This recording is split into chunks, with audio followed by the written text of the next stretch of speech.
이번 주 시민데스크 잘한 뉴스 아쉬운 뉴스에서는 얼굴 인식 체온계의 문제점을 짚어낸 YTN 보도 이후 식약처의 모호한 태도를 지적한 보도와 함께 코로나19의 영웅 역학조사반의 하루를 동행 취재한 사회부 보도에 대해 얘기 나눠봅니다. 이번 주는 어떤 시청자 의견이 올라왔을까요? 시청자 브리핑 시시콜콜 위클리 픽. 여러분의 물음에 YTN이 시원하게 답해드립니다. 오늘 내가 본 DMB에서는 뉴스가 있는 저녁에 대한 DMB 시청자위원들의 의견을 들어봅니다. 전격 인터뷰 취재 후 시간, 역학조사반의 하루를 밀착 취재한 김다연 기자를 만나봅니다. 시청자 여러분, 한 주 동안 안녕하셨습니까? 시민데스크 박광열입니다. YTN 유튜브 공식 채널에 200만 구독자 돌파를 앞두고 코로나19 극복 응원 메시지 이벤트를 진행합니다. YTN 유튜브 채널 속 이 코로나19 관련 영상에 해시태그를 포함한 응원 메시지 댓글을 달고 그 화면을 캡처해서 응모하시면 되는데요. 이 코로나19가 하루빨리 종식되기를 바라는 마음으로 많은 분들의 참여 기다리겠습니다. 이번 주 시민데스크 잘한 뉴스 아쉬운 뉴스로 시작합니다.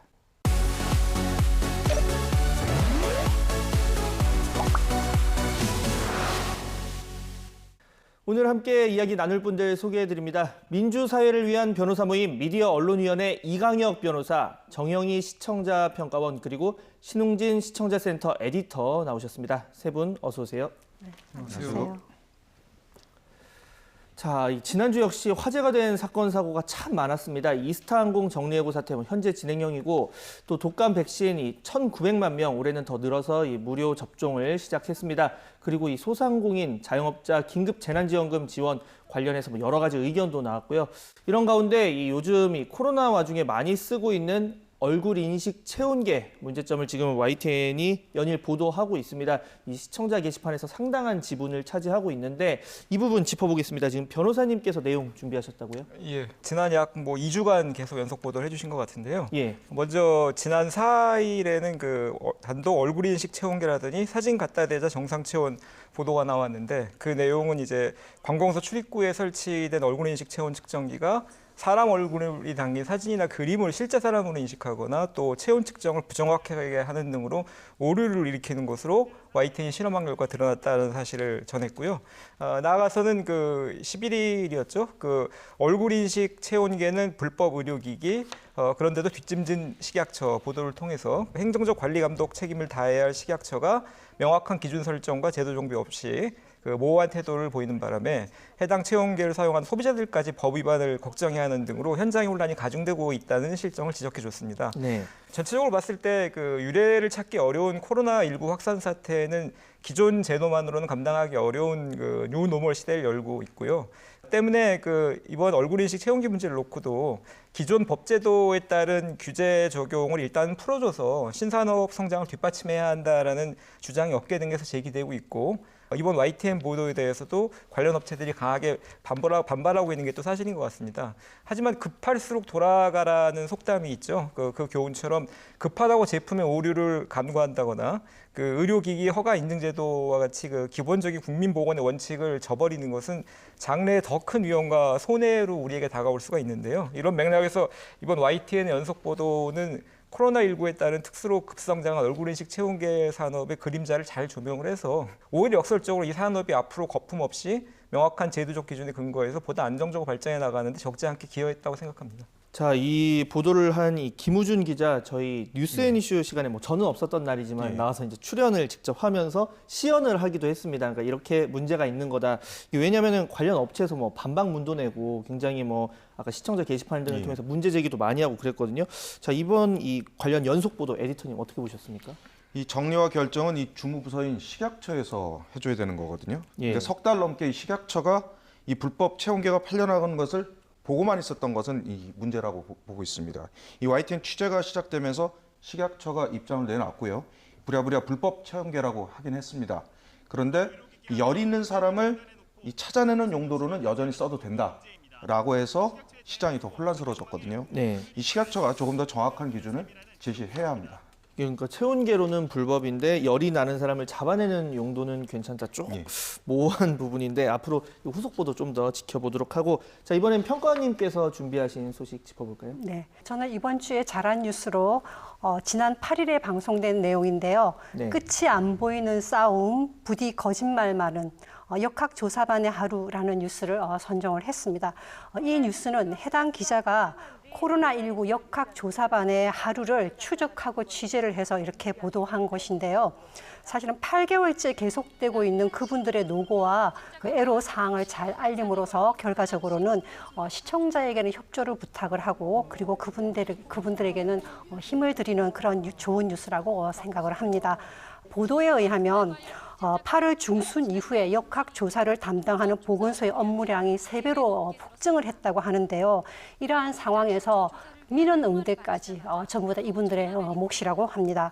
그리고 확진자 중에는 휴대폰을 꺼두는 분도 계시고요. 또 심지어는 그렇게 조사를 나온 분들에게 굉장히 좀 뭐라 그래, 부정적인 언사, 욕설을 하시는 분도 굉장히 많다고 합니다. 네. 무엇보다도 또한 이분들이 힘들게 하는 것은 동선에 대한 거짓말, 동선을 정확하게 표현하지 않는 분들이 많으셔서 이분들이 굉장히 큰 고충을 겪고 있다고 합니다. 부디 거짓말만은이라는 이 말에서 이분들의 고충을 충분히 이해할 수 있었는데요. 이 뉴스는 지금 현재 역학조사관들에게 필요한 지원이 무엇인지를 좀 우리가 진지하게 생각해봐야 되겠다라는 그런 느낌을 전달을 했고요. 그리고 그분들에게 응원과 그리고 격려가 필요하다는 느낌을 충분히 전달한 그런 좋은 뉴스였습니다. 사실 저도 이 뉴스 보면서 생각이 들었던 게, 네. 이 코로나의 확진 판정을 받는 게 죄는 아니지만 그렇죠. 숨기고 속이고 이건 죄잖아요. 이제 동선이나 뭐 그렇죠. 직업이라던가 특성을, 그런 생각이 많이 들었고, 자, 이 동행 취재가 사실 섭외가 정말 중요한데 쉽지 않았을 것 같습니다. 에디터님 어떻게 보셨습니까? 이 김다현 기자가 직접 발제하고 힘들게 섭외해가지고 취재한 내용인데요. 예. 이 서울에서만 25군데를 이제 접촉을 했는데 다 실패했고, 하남시에서 응해주는 바람에 가능했던 취재입니다. 이게 취재는 사실 섭외가 절반 이상이거든요. 이 내부에서도 보고 싶은 정보 그리고 뉴스를 잘 전달한 리포트였다고 평가를 받았습니다. 자, 요즘 뭐 제보뿐 아니라 이 다양한 뭐 직군에 계신 분들이 또 언론에서 이렇게 언론에 많이 도와주시면 사실 더 좋은 보도가 나올 수 있잖아요. 저희가 현장을 알 수가 있으니까 하남시 관계자분께 이 자리를 빌어서 감사드린다는 말씀을 드리고, 자, 이어서 이 변호사님 또 준비한 내용이 이번엔 정치부 기사를 좀 들여다보셨습니다. 어떤 내용입니까? 예, 지난 8일에 있었던 사건이죠. 그 민주당 윤영찬 의원이 국회 회의 중에 이 자신의 핸드폰 문자가 이제 그 사진 기자에게 찍혔는데, 네. 그 내용을 보면 이제 포털 사이트 다음에 뉴스 편집에 항의를 하려고 그 해당 포털 업체 관계자를 이제 부르려고 했던 그런 정황이 드러나가지고 이제 좀 정치적으로 굉장히 공방도 벌어지고 시끄러웠던 사건이 있었지 않습니까? 그래서 이에 대한 이 보도가 있었는데, 예. 또 그리고 이후에 후속 보도도 좀 있었고, 이제 좀 세부적으로 사건을 들어가 보면은 이제 한편에서는 이제 정권의 주요 인사가 포털을 매개로 해서 여론을 통제하려 한 것이라는 비판이 있고요. 예. 또 한편에서는 여론 형성에 굉장히 포털이 뉴스 편집이 중요한 영향을 미치는데, 이런 포털 뉴스 편집이 포털 측에서는 전적으로 인간의 개입 여지 없이 인공지능에 의해서 중립적으로 이루어지고 있다라고 설명을 하고 있는데, 뭐 알고리즘은 누가 만드는가 라는가 등등 해서 과연 이러한 설명을 온전히 신뢰할 수 있는지에 대한 의문도 많이 제기되고 있습니다. 또 여야를 가리지 않고 오래전부터 이 포털에 대해서 정치권이 굉장히 압박을 가해온 역사도 있고, 또 이번에 또 직접 부분적으로 드러났습니다만, 포털 업체들이 소위 국회의원실이라든가 정치권에 대해서 소위 대관 업무, 관에 대한 업무다 이래가지고 어떤 각종 오고 가는 관계들이 존재하는데 이 실태가 어떤지, 그런 문제들 여러 가지 관련된 문제들을 좀 살펴볼 필요가 있는 것 같습니다. 그래서 이런 문제들에 대한 어떤 깊이 있는 이해와 분석 없이 그냥 여야 입장을 중계방송식으로 그대로 내보내는 것만으로는 시청자들이 어떤 사건의 본질을 파악하고 적절한 대안을 찾는 것이 좀 어려울 거라고 생각이 듭니다. 그래서 YTN이 이런 본질적인 문제들에서 좋은 보도를 만들어내기 위해서는 아무래도 미디어 언론 분야에 대해서 전체 보도국 내지는 나가서 회사 차원에서 보다 의지를 갖고 쪽에 대한 어떤 기획 취재 역량 강화에 YTN이 나서주실 것을 당부드리고 싶습니다. 네.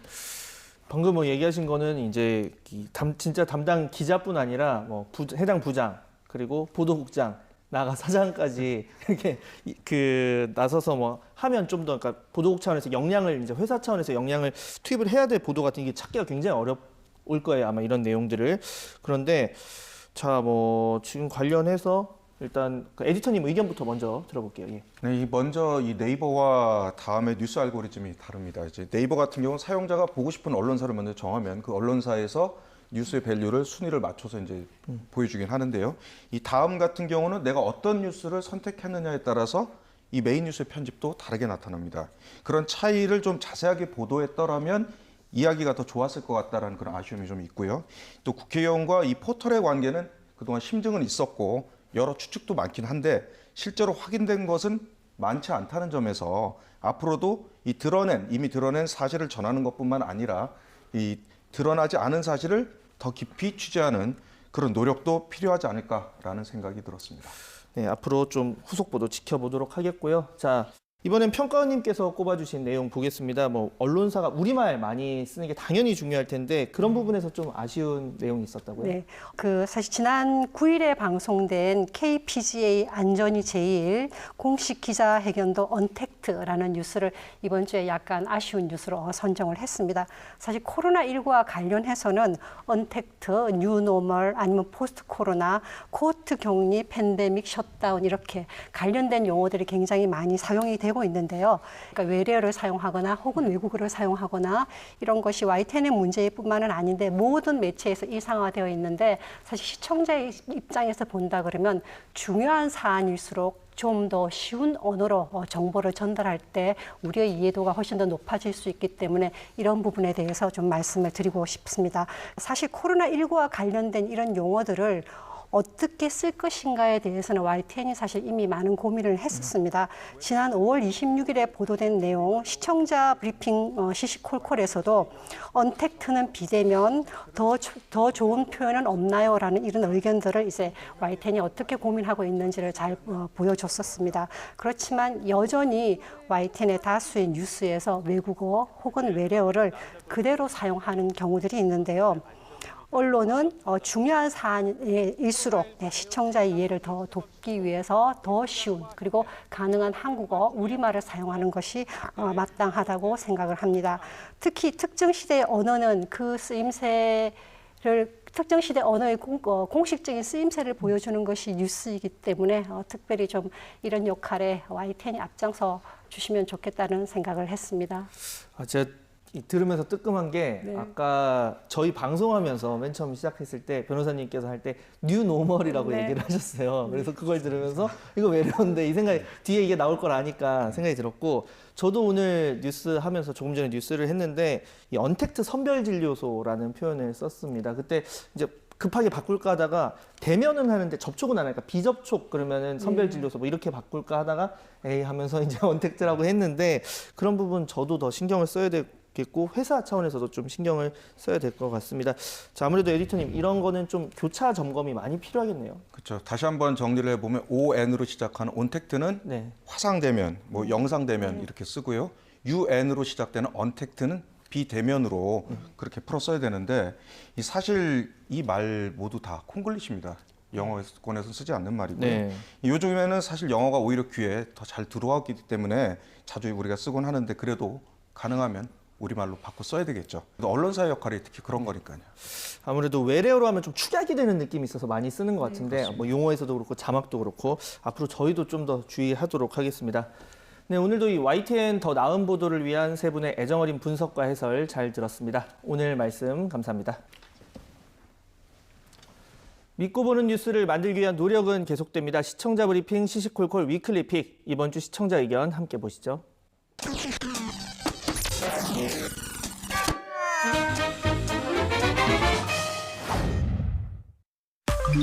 기자들의 관성적인 기사에 시청자들이 던지는 지적은 화두로 다가오곤 합니다.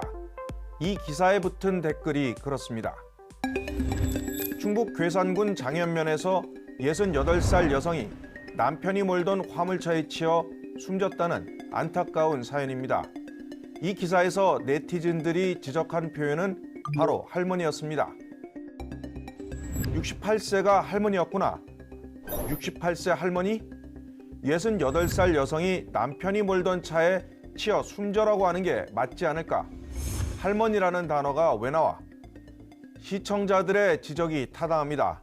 예전 같으면 만 60살인 환갑만 되면 장수했다고 축하잔치를 열고 할머니, 할아버지라고 불렀죠.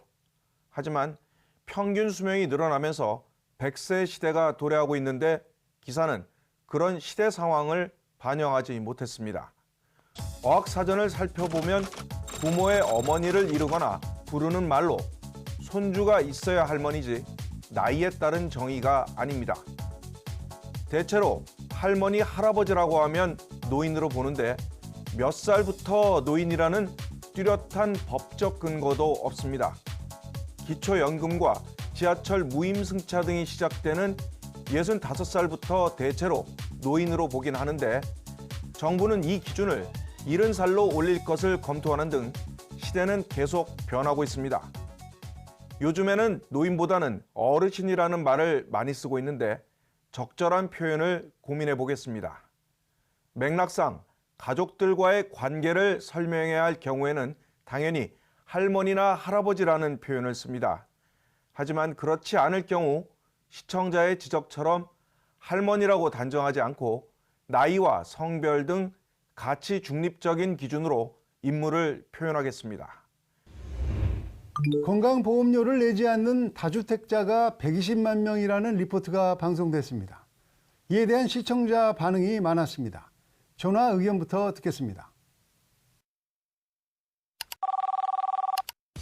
12채 이상 가진 사람이 120만 명이 건강보험을 하나도 안 낸다는 거예요. 다주택자 20만 명이 전부 다 피부양 가족으로 등재가 되어 있는 거예요. 불평등하잖아요, 그지? 기사 댓글도 이런 내용이 줄을 이뤘습니다. 내 건강보험료는 매년 올라가는데 이 사람들 것 대신 내주는 거였구나. 재산이 많은 건보료 무임승차자 너무 많다. 이런 걸 개혁해야지. 댓글에서는 외국인 건강보험료에 대한 지적도 많았습니다. 지난 5년간 외국인 건강보험 부정 수급액이 300억 원이 넘는다는 보도도 있었던 만큼 외국인에 대해 과도한 대우를 해준다는 시각이 상당했습니다. 재외국민, 외국인 노동자 혜택부터 줄여라. 매년 한국 와서 의료 쇼핑 못 참겠다. 외국인은 건보 자체를 금지해야 한다. 통계 자체에 대한 날카로운 지적도 있었습니다.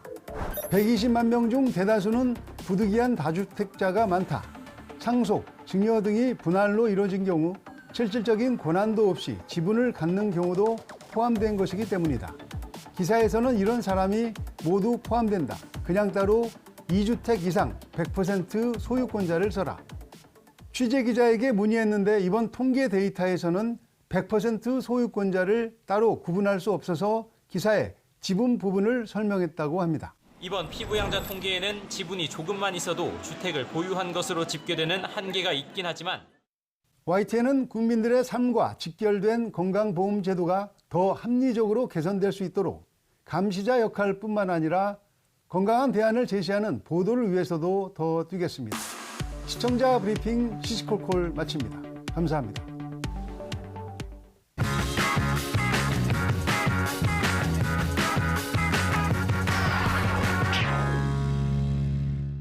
YTN DMB에서 방송된 프로그램을 소개하는 내가 본 DMB 시간. 오늘은 YTN의 평일 저녁을 담당하는 프로그램이죠.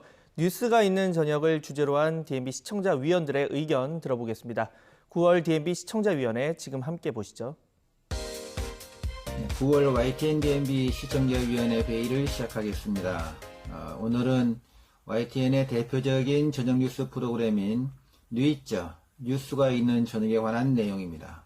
코로나 사태 이후 원인 제공자에 대한 지자체가 밝힌 접촉자의 자가격리, 진단검사, 방역 등에 대한 위반법에 관한 설명을 상세하게 설명하고 있는데요. 인근 소상공인 집단 구상금액 청구 해소에 대한 명확한 구체적인 설명이 부족하여 아쉬웠습니다.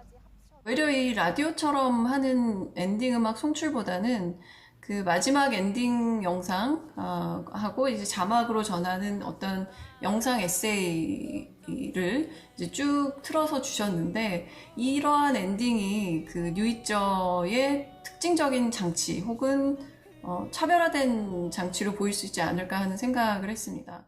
뉴스 자막들 중에 건강보험정책심의 개선위원회 관련 기사가 있었습니다.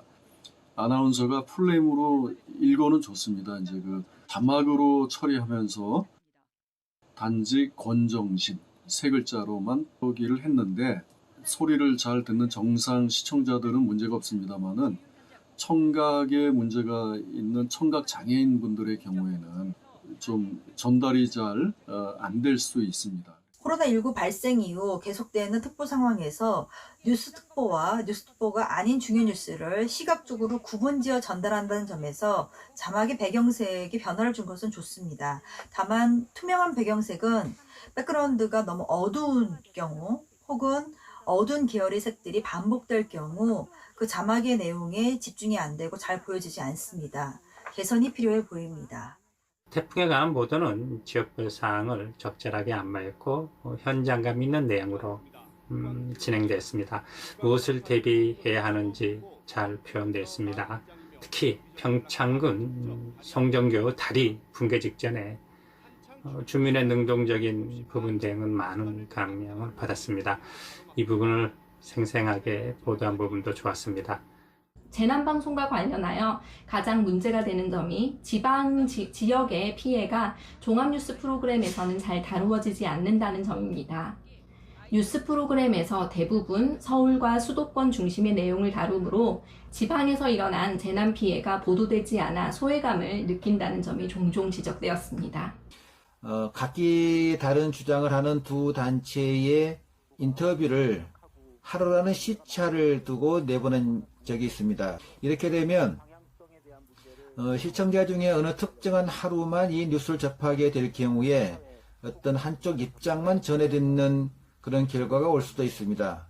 따라서 이와 같이 민감하고 사회적으로 파장이 큰 이슈에 대해서는 동일 시간대에 두 사람이 연속적으로 출연한다거나 또는 같이 출연해서 서로 주고받는 식의 인터뷰가 됐다면 우리가 이 사안을 보다 객관적이고 또 공정하게 이해할 수 있는 그런 계기가 되지 않았을까 하는 아쉬움이 들었습니다. 네, 이것으로 9월 YTN-JB 시청자위원회 회의를 모두 마치겠습니다.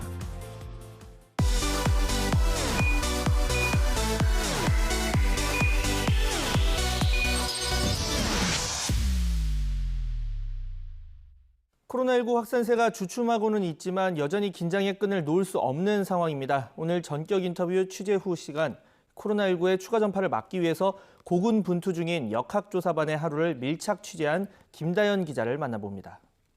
안녕하세요. 아나운서 황보혜경입니다. 코로나19 확진자가 발생하면 가장 바쁘게 움직이는 분들은 누구일까요? 오늘은 더 이상의 확산을 막기 위해 그 어느 때보다 바쁜 나날을 보내고 있는 역학조사반의 하루를 김다연 기자에게 들어봅니다. 어서 오세요. 안녕하세요. 사회부에서 일하고 있는 김다연이라고 합니다. 막연하게 좀 상상만 했던 모습을 실제로 담아낸 리포트라 그런지 개인적으로 정말 인상 깊었거든요. 처음에 어떻게 리포트 기획하게 되셨나요? 코로나19 국내 첫 확진자가 나오고 이제 한 8개월쯤 지났는데 이 동선 조사를 하시는 분들이 어떤 일을 하시는지를 자세하게 다룬 보도가 많진 않았던 것 같아서 기획을 하게 되었고 또 감염 경로를 모르는 확진자들도 많아져서 이분들의 뭐 역학조사가 한계에 다다랐다 이런 말들이 많이 나오기도 해서 저희가 적절한 주제가 아닐까 기획을 하게 되었어요. 지금 역학조사반 분들이 워낙 바쁜 시기잖아요. 취재에 응하기도 쉽지 않았을 것 같은데 어땠나요? 저희가 섭외를 해주는 게 아니라 저희 다 돌려서 섭외를 하는데 반응이 우리를 왜 약간 생소하시니까 왜 나를 취재하려고 하지? 이런 정말요? 분들도 계셨고 너무 바빠서 안 된다. 왜냐하면 저희가 중간중간 계속 질문을 드려야 되는데 이제 그런 거에 부담스럽기도 하고 그래서 일단 서울, 경기 전화를 다 드렸고 섭외 확답을 받기까지 한 사흘 정도 걸렸어요. 동행 취재라는 게요. 하루 종일 같이 따라다니면서 취재를 하는 건지 그 방식이 궁금해요. 네, 맞아요.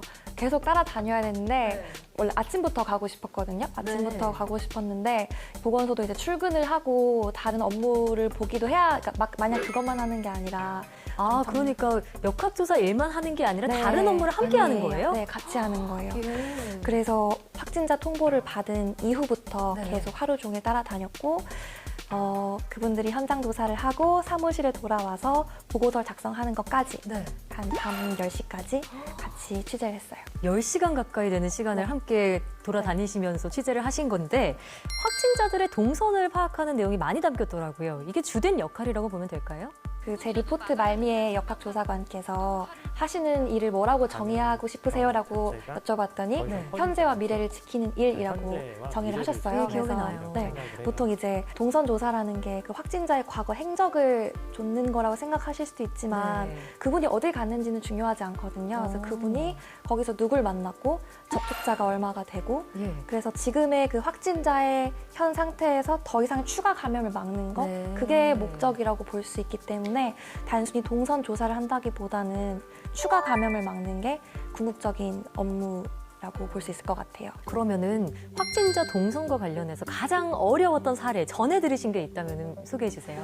관내 확진자 중년 여성이었는데 이때 어때 어디 나가신 적 있으세요? 그랬더니 자택에만 있었대요. 그런 적 없다고? 네, 자택에만 있었어요. 하고 이제 알겠습니다 하고 끊었는데 이제 위치 정보를 받아봤더니 동네에 이제 뭐 주변 가게나 이런 데를 많이 돌아다니신 거예요. 그래서 그 거짓말 때문에 사실 그분의 다른 현장 조사나 이후 조사가 늦어지는 것도 있지만 다른 확진자의 조사가 늦어지는 것도 있거든요. 그래서 그렇게 조사에 좀 약간 조사 지체된 거 그런 점도 힘들었지만 보람을 느꼈다고 하신 거는 관내 확진자 중에 감염 경로가 불분명한 경우가 그날 그 즈음에 되게 많았대요. 근데 이 중년 여성의 경로를 점점 파헤칠수록 접촉력이 파악이 돼서 이분들이 그럼 여기서 감염이 됐구나 해서 하나의 경로를 구성할 수 있게 됐다고 하시더라고요. 그래서 보람이 있었다고 하시더라고요. 그게 보람이라고 하시니까 또 마음이 아파오는 게 거짓말을 애초에 안 하셨으면은 더 쉽게 숨은 감염자도 파악할 수 있지 않았을까 이런 생각이 들어요. 또 요즘은 확진자의 주소를 일부만 공개하거나 확진자가 다녀간 장소를 아예 공개하지 않아도 되는 경우가 있는데 모르고 좀 오해하시는 분들도 계시는 것 같거든요. 이 부분은 제가 기사에 시간상 담지 못했던 건데 그 현장에서 역학조사반 분들이 정말 말씀 많이 해주신 얘기예요. 사실 동선을 공개를 한다는 거는 오히려 놓친 접촉자가 있다는 얘기거든요. 그래서 동선을 공개하지 않는다는 건 이미 CCTV 등 현장 조사나 심층 조사를 통해서 접촉자를 파악을 해서 그분들한테 개별적으로 연락을 해서 격리나 검사를 권유를 했기 때문에 더 이상의 추가 감염 우려가 적다는 거거든요. 그래서 그분들이 말씀하시기를 내 가족의 가게였다면 그냥 마냥 공개하는 게 정말 긍정적일까? 이런 생각을 한 번은 해주셨으면 하시더라고요. 그러니까 장소명이 공개되지 않는 건 어떻게 보면 접촉자가 다 파악이 됐기 때문이다. 긍정적인 신호로 이해를 해야겠군요. 자, 이번 리포트 마치 미니 다큐를 본 것처럼요. 길이도 길고 또 취재원들의 목소리가 생생하게 담겨 있더라고요. 저도 이렇게 4분짜리 리포트는 처음 해봤어요. 보통 2, 3분이잖아요. 길어도요. 길어야 3분, 2분 30초? 근데 제가 처음에 이 발제를 했을 때 이거 해보고 싶습니다라고 했을 때 회사에서도 좀 그 전에 해보지 않았던 기사 형식으로 했으면 좋겠다라고 말씀을 하셨고 제 목소리나 뭐 정식으로 부탁한 인터뷰보다는 현장은 뭐 아이고 힘들다라든지 그런 것들 회의하는 그런 내용 좀 생생한 소리 이런 걸 좀 담아서 길이 보완을 하려고 했어요. 그렇군요. 10시간의 취재량이다 보니까 편집할 때도 고민을 많이 하셨을 것 같은데 어떤 점에 좀 주안점을 두셨어요?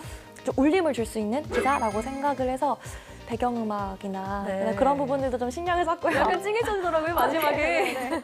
그리고 구성 같은 경우에도 저희가 보통 이렇게 인터뷰로 마무리 짓는 경우가 많진 않거든요. 근데 그 역학조사관 분께서 사실 바라는 건 크게 없고 거짓말만 하셨으면 좋겠어요. 그래서 그 멘트가 너무 좋아서 그게 이 기사의 정말 함축적인 정말 멘트라고 생각을 해서 그걸로 아예 마무리를 했거든요.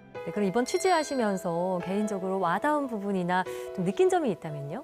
취재하는 저희 팀에서도 한 얘기가 코로나19는 아무도 가보지 않은 모두가 처음 가는 길이잖아요. 근데 그럼에도 저희의 일상이 그나마 유지가 될 수 있는 거는 그 새로운 길을 가시는 분들이 너무나도 착실하게 너무나도 정성스레 임무를 다 해주고 계시기 때문이라는 생각이 들었거든요. 그래서 이럴 때 필요한 거는 뭐 동선 조사를 할 때 왜 거길 갔는지 이런 질타를 하기보다는 서로를 좀 격려하고 응원해주는 그런 분위기가 좀 만들어졌으면 좋겠다라고 생각을 했어요. 지금은 질타보다는 서로 격려하고 믿음을 줄 때다 이런 말씀이시군요. 네, 오늘 이렇게 김다영 기자와 함께 역학조사관의 하루를 돌아봤는데요. 저희가 그분들께 표시할 수 있는 최고의 감사는 방역수칙을 잘 지키는 게 아닐까 이런 생각이 듭니다. 오늘 나와주셔서 고맙습니다. 네, 오늘 저희가 준비한 소식은 여기까지입니다. 코로나19 확산을 막기 위해 언제 어디서나 애쓰고 있는 역학조사반 분들, 저희 전격 인터뷰 취재후가 진심으로 응원합니다. 자, 그럼 저희는 다음 시간에 더 흥미롭고 생생한 취재기로 돌아올게요. 다음 시간에 만나요. 시민데스크는 시청자와 함께 만들어갑니다. 보도와 프로그램에 관한 여러 가지 의견들 시청자센터 홈페이지 게시판에 남겨주시고요. 저는 여기서 인사드리겠습니다. 함께해 주신 여러분 감사합니다.